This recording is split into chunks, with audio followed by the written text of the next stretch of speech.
I am magnificent. Okay. You are. Right. You are magnificent. Thank you. And in your own way, go within and say it for yourself now. I am magnificent. And so what happens to you inside when you say that or you hear it? When I said it, what immediately pops to mind? Or when you think about it for yourself? Because what is magnificence anyway? What is spiritual magnificence? That's what we're talking about today. And for me, we've been witnessing it all morning. For me, spiritual magnificence is when we're just being who we are, who we've come to be. That expression of the infinite source of love is flowing through us, and we're being that. When Joyce was singing, there is magnificence coming through her. You can feel it and you know it. Mm-hmm. So spiritual magnificence has nothing to do with ego. It's not, oh, I am so great. There's a little different quality to that, isn't there? And sometimes we do great things, but it's the way we do it. It's the way we be, because spiritual magnificence is a way of being. It's knowing that we are part of the infinite source, but it's more than knowing it. We can know things, right? But it's the doing. It's the coming from that. It's the living that truth day in and day out. And so I'm not sure. Do we have the quote there by Marianne Williamson? Yes, it's next. Marianne Williamson. But if you have a hologram and you break it in two, then you are left with two complete images, each slightly less clear than the original, but total nonetheless. So it is that each of us contains within us not just a piece of the whole, but a level of the whole in its entirety. That is why when we change, so does everything on some level, for better or worse. This makes a conscious person feel more responsible for the world and yet more hopeful. For what we do and what we are carry more influence than we might have previously imagined. And this is from The Healing of America. It's that hologram. It's that we are a piece of the infinite. I always use the analogy, it's the ocean. God is the ocean, and we're a drop. And we are no less a drop than any other drop. And the drops of ocean in the Indian Ocean and the Pacific and the Atlantic, there's no more or less oceanness in any of those, is there? It's all just part of the whole. And so we know that as part of this new thought community, we know this. This isn't new. And yet, do we all live it 100% of the time? No, of course not, because we're called human as well. And so what keeps us from knowing our magnificence? What keeps us from being who we know we are? First and foremost, it's those limiting thoughts, the negative thoughts and feelings that we have, that we think we're less than. We compare. When someone is singing, it's hard for me not to compare because I don't have that kind of a voice. Or when someone is doing something, it's just kind of part of our nature sometimes to compare. And many times we compare down, meaning, or we compare up. We think that they're doing better than us and we feel less than. We dim our light. Or we judge. I don't know about anyone else, but sometimes there's judgment, perfectionism. We think something has to be perfect, or there's still remnants of the old religion that says we're born a sinner. Even though we know that's not true, sometimes some of that can kind of creep into our being and we dim down our magnificence. Or the ego can step in and tell you to dim it down anyway. Don't be a know-it-all. Don't be all that you can be. It's not safe. It's like, oh, the stories we tell ourselves. And when we believe those stories, that's what happens. We're just dimming down the magnificence of who we are. So our inner side is clouded over by those false thoughts. And that's all they are. They're feelings. And one of the biggest ones is that feeling of not being worthy or not being deserving. Here's what's really true. You cannot be more worthy or deserving. We already are part of the hologram. We have the fullness of worth and deserving. The problem is we can feel less worthy and deserving, and it's those feelings that step in and take away the magnificence. But in truth, when we know the truth of, okay, I'm part of the hologram, there is no more worth. There is no more level of deservingness that I can be or have. It's a feeling that stops me. So think inside your own mind right now, if you're not already, of a time when you felt less worthy or not deserving. It happens. And it felt true. In the moment when you feel less deserving, you believe it, and then you act from that. But here's the thing, is that just because something feels true, it doesn't mean it is true. Right. I probably say this in every one of my sessions with people because it feels true and we believe it. But think of all the things we feel true about, and then we find out later there was no truth in them, like fear, most of the fear and most of the worry. There's no truth to it at all, but we get caught up when we believe it because that's the nature. And it's our job to come back to the truth. That's what we're here. That's why we come into community, so that we can remember and be reminded. Because in that moment, when you feel less than magnificent, when you feel less than worthy, the truth is you are actually fully magnificent and fully worthy. That was the only real truth. You just kind of, we are blinded to it. So it really is our job as a human being, conscious of our spiritual nature, to wake up. So how do we wake up? So I was thinking about this, and it was great fun. I was thinking about the way we physically wake up, and I thought of 3 ways we can physically wake up in the mornings. My favorite is at home especially, I can hear the birds, so I lie there and my eyes aren't even open and I listen. And I hear nature. Or you may be sleeping next to the one you love, and you hear the breathing. And you fill with gratitude, and you're thinking about the day and how you want it to be, and it's a very gentle waking up. You get up, you have a leisurely cup of coffee, and the day begins. Another way is the alarm goes off. You jump out of bed, you respond to the alarm, you jump up, you get moving, and you're out the door, and you're on the way. That's another way to wake up in the morning. And then, of course, there's another way, which is the alarm goes off and hit the snooze button. Absolutely. And the alarm goes off again, and you hit that snooze button. It goes off again, and then you throw the clock against the wall. You go back to sleep. You miss an important meeting. You're late to work. You don't get your kids to school on time.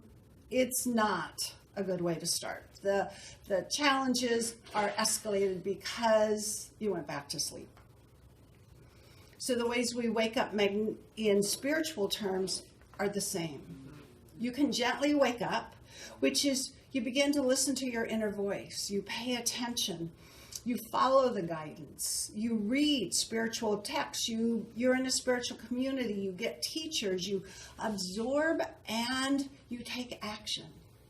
You're actually doing the work. You have a spiritual practice. You actually meditate. You actually pray. You're doing the work, and you gently wake up. It's really delightful. But there's those alarms. The alarm goes off, and you respond to the crisis or the challenge, and you respond quickly. The alarm can be a loss of a loved one, a death of someone you've cared about, loss of income, you lose your job, you could have health challenges, you get quite ill, your life falls apart, you could be betrayed, some crisis happens, and you respond, you change your thinking, you figure out what's going on here, and you start seeking some spiritual answers. So you've responded to the alarm. And then there's the snooze button approach to spiritual awakening, which is the challenge or crisis doesn't wake you up. you go back to sleep, and the symptoms get worse. The health challenge becomes more desperate. More things fall apart. You have multiple losses.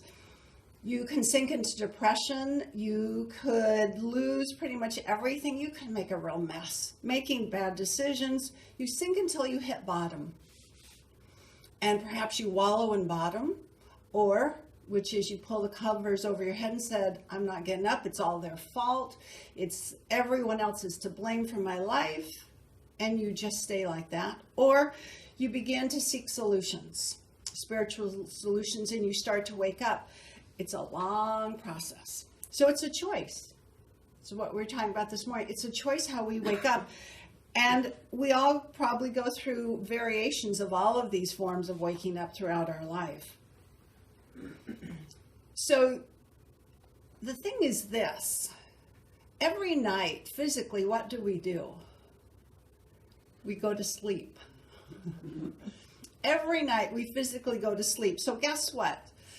There is no one who is 100% awake physically 100% of the time. Even during the day, even as I'm speaking, people are nodding off in consciousness as you kind of go somewhere to think about something, or you hear something that kind of pushes a button and you go somewhere. We all nod off. We all fall asleep. It's a part of who we are. I'm not thinking that this lifetime I'm going to be someone who is 100% awake all the time, because that's a long journey for me to take, and there's not that many years to get there. But the thing is this, when we nod off, the way that looks is we're actually believing the fear again. We believe in limitation. We see conditions in our life and we think they're true. We forgot. We just kind of took a nap spiritually. And then someone reminds us, someone nudges us awake, or an alarm goes off, something happens, we wake back up. So daily, we're waking up and we're falling back asleep. One of the ways we can be expressing it, because when we do wake up, how is it that we express it? We express it by being fully who we are. We express our magnificence by observing children. Little Dimitri, if she's here today, when she comes in, she's a little 5-year-old who just expresses magnificence all the time. She just is. Children express it. Another way, though, that it's expressed through us as adults is just through kindness and joy, gratitude, love. Those qualities, when you're coming from that, you're being magnificent. You are being spiritually magnificent. As a part of the hologram, no matter what we do, there's an effect on others. And isn't that part of the spiritual magnificence? We think we have to do great and grand things. I work a lot with people with their life purpose, and so often they're disappointed because they wanted to save the world. And I even write, in the book I write about it. So this is really common. We think we have to affect masses and masses of people. And there are some who do. That is their calling. But I really believe it's so much more that when you're in line at the store and you say hello to the person waiting on you and you call them by name, you call that person who's just a non-entity to most people going through the line, the checkouts, and you call them by name because they have their little name tag on, and you go, how you doing? Oh. Sometimes that is such a gift to that person. They've been seen. And anytime we see another person, that is an expression of spiritual magnificence. It is where you look at them and you say hello. You see them, you recognize them, whether you know them or not. These simple little ways. We listen to someone. You actually listen instead of like going, well, wait, I have something to say here. When's my turn? And instead when they're talking, you're not listening. You're like, oh, I've got something really great to say. Now I got to remember it. That's not being real magnificent. It's being real human. And I don't know how I know so much about this, but I do. I know about this. Oh, what am I going to say? When's it my turn? Instead of just being fully present.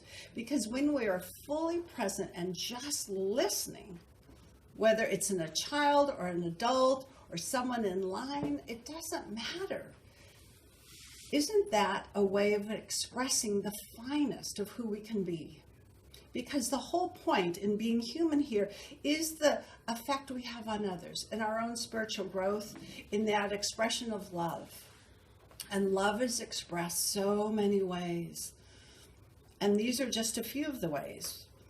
It's when you listen to that still small voice inside of you and you take action even when you're uncomfortable. When that still small voice has you going and doing something or bringing up a conversation with someone and you do it, you're expressing magnificence. So it's the small ways. I think it was Mother Teresa said, do small things in great ways. And I really believe in that. It's the small little things that make a huge difference. And so it's like a tuning fork. When you're really living that, when you're awake and actually being what you know, not just knowing about it, because that's one of the most dangerous things. People can say, oh, I know that. I know that. It's like, yeah, no. If you knew it, you'd be living a little differently. You know about it. I know about a lot of things, but when you really know it, it means it's a part of you and you come from that. That's very different. And that's spiritual magnificence. That's what we're aiming for. That's why we come together and we learn and grow so we can be that more often. I'd heard a wonderful definition of enlightenment, which is being awake. It's how quickly do you return to the side of God? How quickly do you step into that oneness? How quickly do you remember, oh yes, I am part of the infinite source. There is no distinction. And so think in your own life at a time when you've been on, when you were spiritually magnificent. When I was thinking about this, an example from mine, I was 17. I graduated very soon after turning 17 from high school, and I was at junior college for the summer taking an elective course on speed reading, 8 o'clock in the morning in the summer in Southern California. A bunch of 17, 18, 19-year-olds, we were so unmotivated. It was an elective course and we didn't want to be there, and it was awful. And the instructor got really upset with us and decided we were going to motivate each other. And I'm just sitting there minding my own little business. He goes, Nancy, tomorrow, 10 minutes, you motivate everyone. And I got mad. I got really mad that night thinking, why should I have to do this? And I went into a place I'd never been before, which was my truth. And the next day when I was speaking, given my little 10-minute talk, it was life-changing. Because in the middle of talking from my truth about motivation, I don't even know what I said, but I know I was me, authentically me. And it was so quiet in that room. In the midst of, I was talking, but another part of me was observing, going, oh my, you could hear a pin drop. And I'm thinking, they're listening to me. And the thought was, must have been how Hitler felt, because that sense of power, only his was a little different, but I understood. And there was something in it that just hit home, and I was hooked for one thing, but it was also part of the spirit that I am going, this is who I've come to be. So this is just the beginning of learning who and what I've come to be and do. And so it can be a simple little moment where something in you just rings true. A tuning fork is just right on and you resonate and you're just being fully you. That's how you express your magnificence, in little ways or big ways. But you start to pay attention of when you know it's coming from love, joy, gratitude. And so what? So why is this important? It's important because of the butterfly effect. And the butterfly effect is very real. The butterfly effect is actually scientific. It says that From little tiny small causes come really big effects.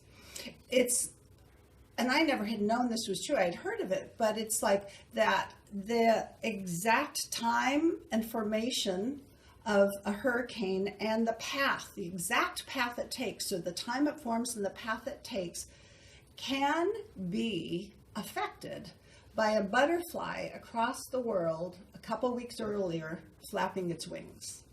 And you hear that and go, yeah, that's just metaphorical and that's just spiritual. Actually, it's very true. It happened, the name was coined by Edward Lorenz, who was a meteorologist, and he did the models for predicting hurricanes, and he would take it out to 6 decimal points. And one day he decided just to cut it off at 3 decimal points and run the model. Because that's, you're talking 10,000ths, a teeny weeny little bit. And it made a huge difference. The whole model was off. And so he ran it again, thinking there must be a mistake here. Ran it several times, and that's when he realized that an infinitesimal little shift had massive effects. And that's the effect we have. That's why this is so important. That's why who we are and how we show up in life is really important. Because one little difference in how we act can have significant differences, a whole different outcome because of us being kind or loving or smile. Because it's what Marianne says, it's what science says, and so that every time you express your magnificence, not only do you have a richer life, because we do it for ourselves too, you just feel better, you have a richer experience for yourself, but you're also contributing to a larger good. You help others also awaken and live into their magnificence. We don't get to know the ripple effect. We don't ever get to know the effect that we are having. And I think that's because we have egos that would just not be able to take it in, or we would just really be, oh, wow, look what I just did. Instead, it's like, just show up. Just show up. And Barry, can you do the next slide of, this explains it. When we awaken to our spiritual magnificence, we wake up to the truth of who and whose we are. It begins with one of us, and in the context of our divine connection with each other, it spreads and grows. As we wake up, we nudge others to awaken. One individualized expression at a time, we learn to become consciously aware of our divine nature, and as it is realized, it is materialized. Mm-hmm. And that's what makes it true that all is well. Mm-hmm. Thank you. Yay.